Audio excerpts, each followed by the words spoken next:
بسم اللہ الرحمن الرحیم۔ السلام علیکم ناظرین، میں ہوں آپ کی میزبان نوشین خواجہ، اور آج میرے مہمان ہیں اختیار اللہ بٹ صاحب، جو کہ ایک سینئر سیاسی رہنما ہیں۔ ان کا تعلق پاکستان پیپلز پارٹی سے ہے، جو کہ مہاجرین جموں اینڈ کشمیر کے کوٹا سے آزاد کشمیر اسمبلی میں MLA بھی رہ چکے ہیں۔ حال ہی میں آپ کے صاحبزادے نے آپریشن بنیان المرصوص میں ایک پائلٹ کے طور پر حصہ لیا۔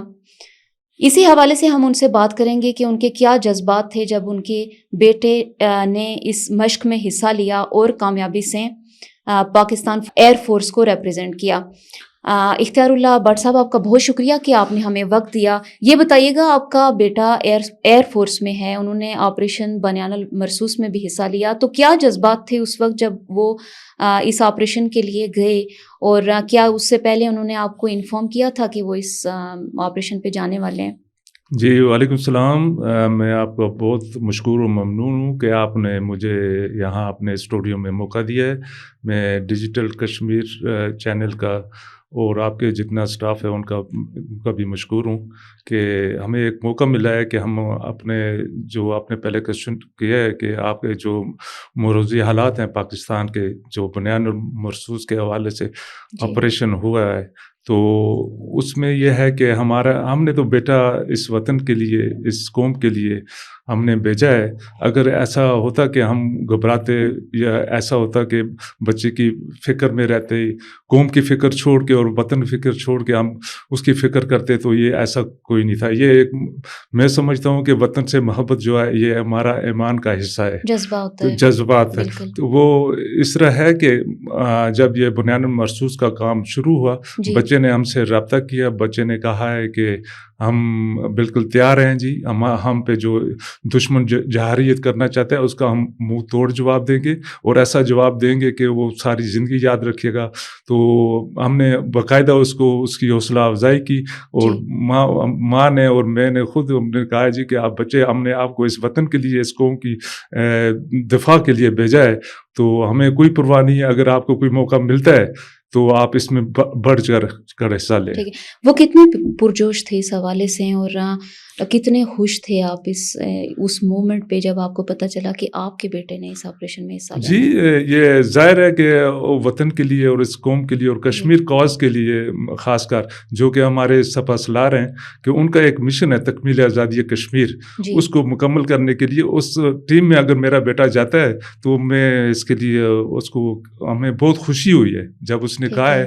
میں نے کہا بیٹا، ہم کشمیر نسل پاکستانی ہیں، تو پاکستان ہی ہمارا ہے، تو اس پاکستان کے لیے اگر ہماری جانیں جاتی ہیں تو ہم قربان کرنے کے لیے تیار ہیں۔ ٹھیک ہے، جب وہ اس آپریشن سے کامیابی سے واپس آئے، کامیاب ہو کر واپس آئے، اس ٹائم کیا فیلنگز تھیں؟ اور ایک ایسے ملک کے خلاف جو کہ پاکستان سے 4-5 گنا بڑا ہے، وہ کامیابی حاصل کر کے آئے، کیا فیلنگز تھیں؟